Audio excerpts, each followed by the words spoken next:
Chatter at the end of this first test match in the Border Gavaskar Trophy. And dare I say it, in spite of being an Indian supporter like a lot of you are, a scarcely believable result. Take a look at what's happened here over 4 days. When it all started, India 70 odd for six. You said, there we go again. Bowled out for 150. Although Australia bowled magnificently. But Nitish Reddy, Rishabh Pant, there was a little partnership there that was very handy. And then came the big turning point. Bumrah spell on the first evening. 104 was all that Australia managed. Then that opening partnership between KL Rahul and Yashasvi Jaiswal to helped India go to 487 for six declared, including that 100 from Virat Kohli. And then late on the third day, India managed to knock over a couple of Australian wickets. And in spite of some resistance, 238 all out. The reason I said scarcely believable is there's a great son of Western Australia alongside us, Adam Gilchrist, who's played a lot of Perth test matches. And he'll tell you, Australia do not lose in Perth. India have done it once before, though, Gilly. It might have been your penultimate test, 2007-8 in Perth.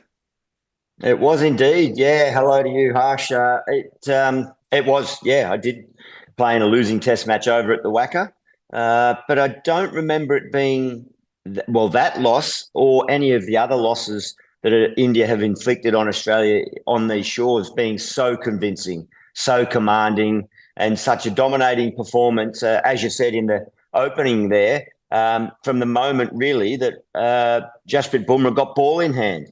India looked a little bit vulnerable in the first innings with bat in hand, but once Bumrah led his team out there, the tide changed and they never looked back. So comprehensive. I think the largest victory by an Indian team on Australian soil.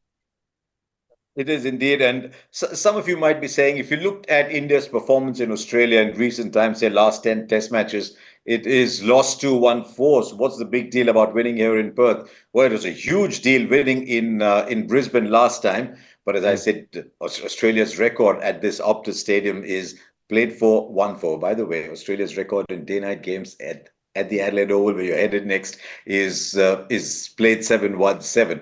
But tell me, Gilly, did you see it coming, first of all? I mean, I don't know who you had favourites going in. I actually thought on home ground Australia started favourites. But did you see this coming, something as dramatic as this? No, like you and like many, I had Australia starting favourites, home conditions, experienced bowling lineup, India coming out of a 3-0 loss. So a batting order that was a little bit vulnerable statistically, given the last few months of cricket. But I guess on reflection, you need to spend more time looking at the conditions that they were batting in, the opposition, the type of pitches they were being challenged on in their home conditions. So you probably needed to throw the form book out. And Australia hadn't played Test match cricket since March. So it was hard to tell what sort of form guide they should have written about them. But yeah, all in all, I think Australia started favourites. Throw in also the personnel changes that India had to make.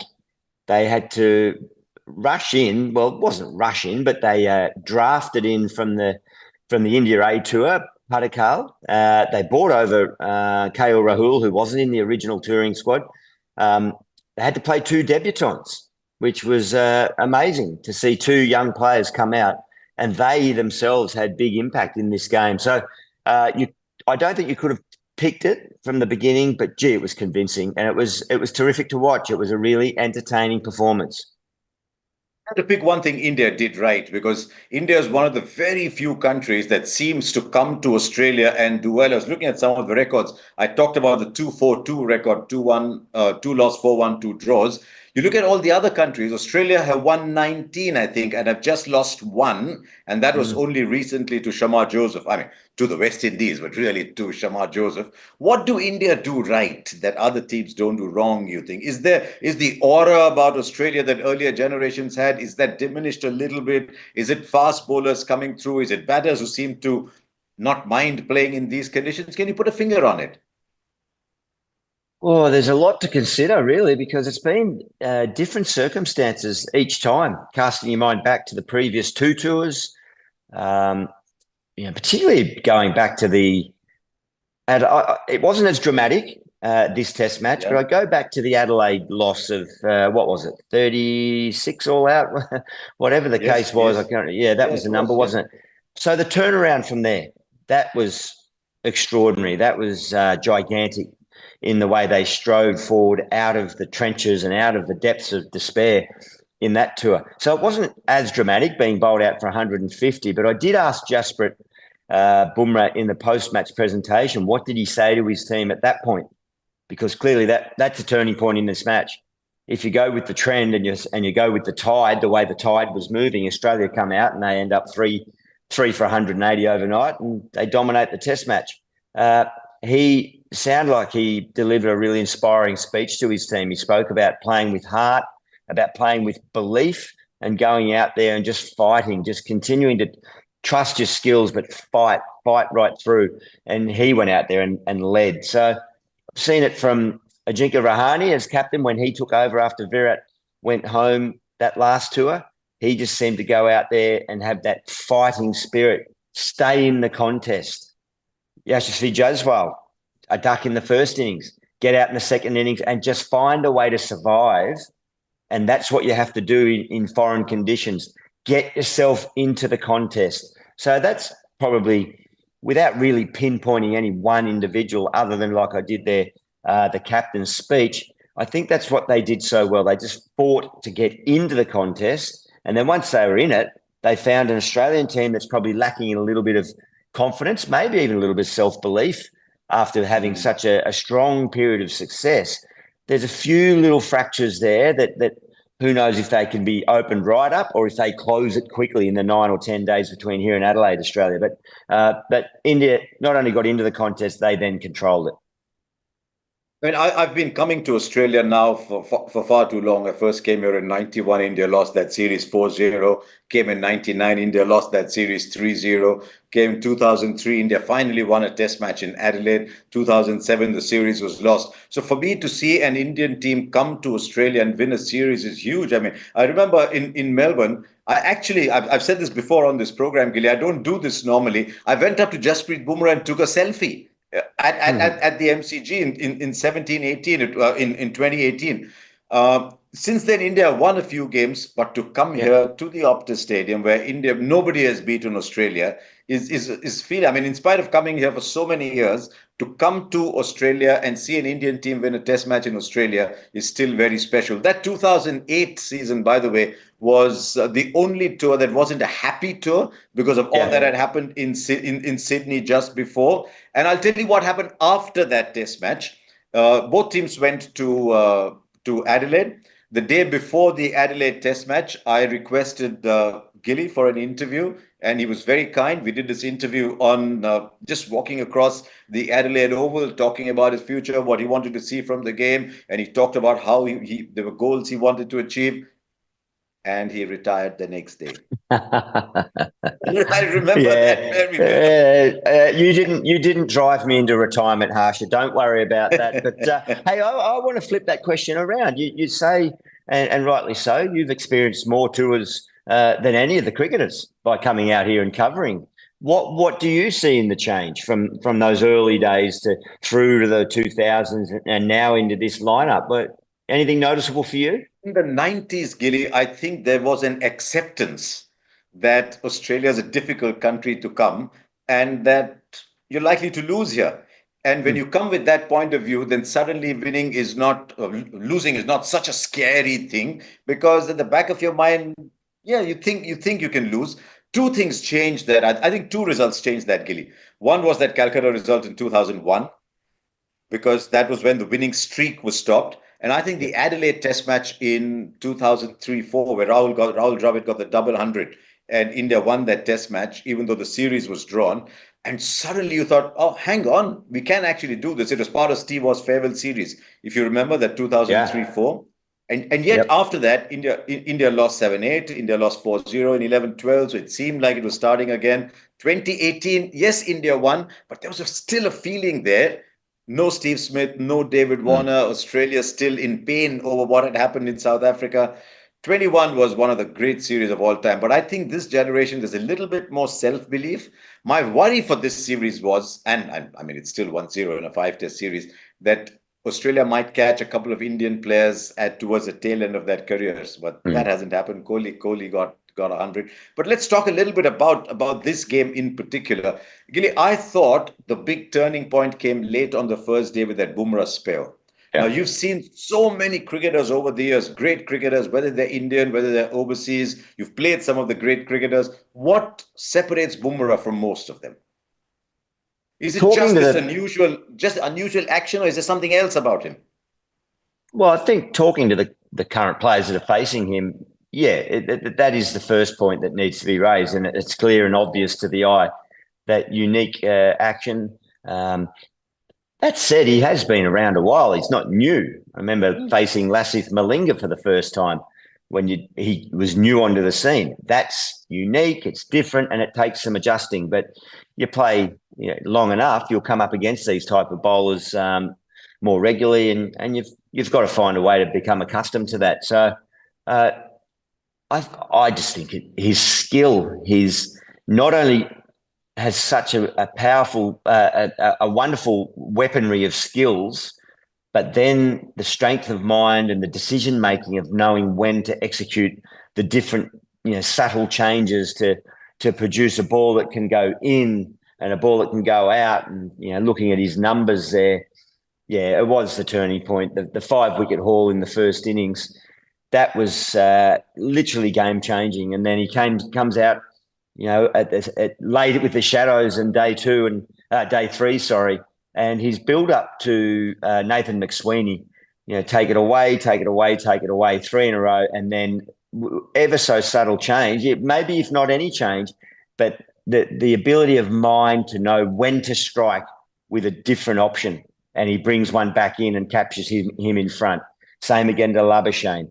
The LBWs that he was extracting on this pitch, it's phenomenal skill. So I think it's a unique action. They talk about getting the trainers, the coaches, get the wanger, the flicker, to try to replicate that sort of almost hyperextended arm that just it has that little bit of flick and flex in it, the wrist. But really, I think it's as much about his strength of mind and his decision-making process within his own bowling, and he captained beautifully. Yeah. One of the factors that India will be very happy about is the return to form of Mohammad Siraj, because he was going through a phase where he just seemed to have lost the nip. You wondered. I mean, he was coming out of I think he had dengue fever. And as someone who had dengue fever, I'm not an athlete, but it still took me a long time to get out of that. Maybe he's finally shrugged all that aside, because I thought he was magnificent in the second innings. Pat Cummins, that was a misadventure towards the end of yesterday. But getting Khwaja out early, I think that was a huge blow, because Khwaja bats time, Gilly, as you know, but then getting Steve Smith out. I think it was, from my point of view, Gilly, it was important for two reasons. One is, if Steve Smith is back in form, he'll lift the Australian change room. So to get Steve Smith out early and then to get him with a ball like that was just a big moment in the game.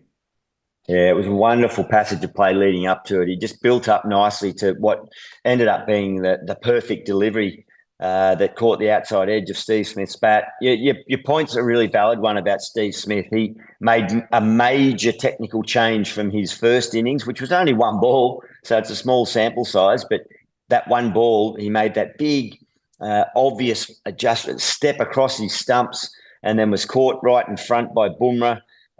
Smith changed that in the second innings. He wasn't making minimal movement on the crease, standing still, and he started to look like he could get some rhythm up, even in challenging conditions with a few cracks on the pitch. So you're right. That's nipped in the bud now by Mohammad Siraj, and how brilliant he was. He looks, having come back from dengue fever, he looks strong, he looks fit, he looks energised, and the fire in the eyes. That's it for me when I see him in broadcast and we go in tight with a tight shot of him. It is the fire in the eyes for him, and he doesn't even need to say anything to the opponent, but they know he's onto them. He's all over them. And of equal importance was a debutant, Harshit Rana. He's a likely character. I was very impressed with him at Test match cricket level. This leads to some scrutiny of the Australian batting order. I mean, we were discussing in commentary today, Is there anyone who's pushing a Labuschagne? Is there anyone who's sort of saying, I should be in the team and not you? You look down that list, McSweeney will get another chance. When you put a debutant in, you give him a couple of test matches. Usman Khawaja's 38, but he's been one of the standout openers in the last 2 or 3 years. But do you see anyone there in domestic cricket who's pushing some of the players? Will there be a lot of scrutiny after this defeat, or will people say, look, it's just the first test of five. Let's take a look when we get to Melbourne? A lot of scrutiny already has started. There'll be no changes. I don't see any change to that batting lineup. In fact, to that team going into the pink ball test, and unless there's something untoward between now and Adelaide, they've earned the right to have a little bit more of a run at it. And as you say, McSweeney will get another go. No one really in their right mind is going to pick someone, give them one game, and then take them out. So I don't expect any changes. There's a lot of soul searching. There's a lot of work to be done by a couple of players to just try and find some rhythm, find the middle of the bat, and then when they get into the test match, find some time out there to get their confidence back. Domestic cricket, Josh Inglis, he's been up there alongside Alex Carey as the leading run scorer in first-class cricket. He's on standby. He's the only one really. There's a guy by the name of Bo Webster out of Tasmania who's made some runs, a tall all-rounder. He may come into the equation sometime down the track for Australia, but there's no one else piling on runs that has this top order under pressure. So the credits they've earned, the likes of Labuschagne, Khawaja and Smith, those credits, along with the lack of pressure from beneath, that's what allows them to continue on. So no changes for me. Labuschagne's recent scores 11, 22, 10, 16, 6, 2, 3. He seems a fidgety character. I don't know, he's probably a warrior, but he's a fine player. So he said he's still got the credits. He'll get a couple more test matches. Is there a problem at the top? I mean, Davey Warner sitting with us. Yeah. Is there a sort of post-Warner situation that there's no one really ready to take over from Warner? I know that call's not going to come. He keeps talking about the call and keeping his phone line open. I know that call's not going to come, but is there an issue with finding a successor? So that was a question from Karan Mehta. Are Australia suffering from PWRT? Gee, Karan, you've come up with a new one, post-Warner retirement trauma. Is that an issue, Gilly? Yeah, I saw that question. I was trying to work out what that acronym was, but now I get it. No, I'll say no, because I mean, David is one of our most successful openers across all formats and a wonderful cricketer. But even by his lofty standards, towards the end of his career, he wasn't exactly nailing, the big scores, and he wasn't the model of consistency that he had been throughout his career. So his results were tailing away a little bit. So that's I don't think that the Australian team were banking on big runs at the top of the order. It had been ongoing for a few seasons, this sort of slight vulnerability at the top. But for a number of years, a lot of commentary was around that Australia were too reliant on Warner and Smith. And if they didn't get them, not many other players were. Labuschagne appeared and had a golden run, but he's really come off in recent times. So it's tough. India saw it's tough to replace icons of the game. So David Warner is always going to be. He's a Hall of Fame cricketer, but I don't think that Australia is sitting around now going, we need him back. It's just a matter of trying to work out who can fill that void and build on a career. Nathan McSweeney might get it right in his home conditions in Adelaide. Yeah, that's the great merit of having a 5-test series, isn't it? Yeah. It's one series. The teams have so often come back from a game down, and Australia is not the kind of team or with the personalities in there to take a backward step. Always love looking at the positives. We talked at length over the last 3 days about the positives in this Indian team. Bumrah, Siraj, Harshit Rana, even Nitish Reddy, who I thought was very impressive. The big 100 for Virat Kohli that would have lifted the dressing room. Jaiswal's maturity, KL Rahul doing so well at the top. Let's look at what happened to Australia today. And Gilly, there is this one guy in the Australian team that India just look at him and say, aren't you tired of doing it against India? And I thought his form today, getting 89, was one of the pluses for Australia. Augured well for them going into Adelaide. Travis Head. Yeah, no doubt about it. India know him well, don't they? Red or white Oh, ball. far too well. Yeah. And I think that the strong point for me for Travis is he can intimidate an opposition, and that then because of that positive mindset that he has, and he strides out, and he's been quite outspoken about it throughout his return to Test cricket over the last couple of years. He's not going to die wondering. He's going to play his way, and if it doesn't work, he'll live with that and be at ease with himself. So that then can just affect the way bowlers bowl to him. And I thought India got lured into just feeling like, okay, he's going to offer a chance here. So they then over attack a little bit and end up bowling some that are a little bit wide, and he dines out on anything wide. He hits beautiful cut shots and square drives. They took him on with a bit of short pitch bowling. Travis will always engage. He'll look to ramp. He'll play the hook shot. But you can play into his favour if you try to attack him too much, and he can start to get away on you. But they always had hundreds and hundreds of runs up their sleeve. But maybe that's something for the rest of this series, a long series, as you say, Harsha, that they need to be mindful of. And the other positive, I think, too, was Mitch Marsh. I think he'll take some confidence of just getting himself into a partnership, into an innings of some sort. He'll be most disappointed that it ended too quickly. Right, so there you are. That much about this Test match. As we keep saying, it's only the first out of 5. So let's look a little ahead at the next one and go into our next segment, which is being in the hot spot.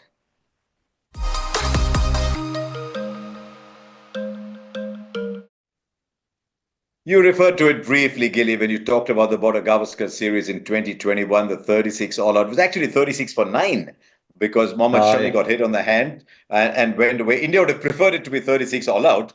36 for 9 meant that India had lost Shami for the rest of the series. Yeah. From there, scripted one of the most amazing turnarounds in modern Test match cricket. Now, Australia have 4 games in front of them. Do you see the characters in there? Do you see the skill in there? Do you see the personalities in there to craft a similar turnaround? I do. I mean, they've got a successful history, this group of players. And they've got a leader that seems to find success at will very easily. But when he's been challenged before, he's generally stood up, looked adversity in the eye and said, no, I'll back my team and I'll back myself to come out of this. So it's just that little lack of confidence in that batting lineup in particular. The bowling unit, I thought they did a pretty good job in that first innings.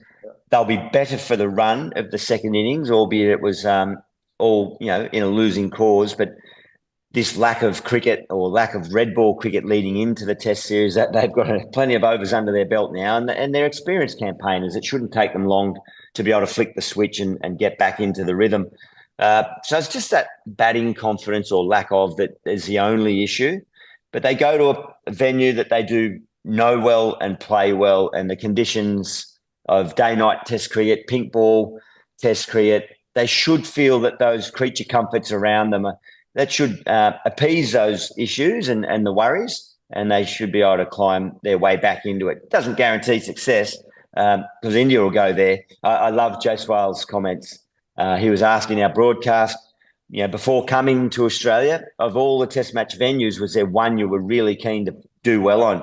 And he said, yeah, Perth. I wanted to do well in Perth. Having grown up and knowing about the WACA, I wanted to show that I could play in these conditions. Well, he's ticked that off. Look out, it might be an Adelaide pink ball test that's next one on the list to try and cross off. So, a lot to look forward to. It's going to be exciting.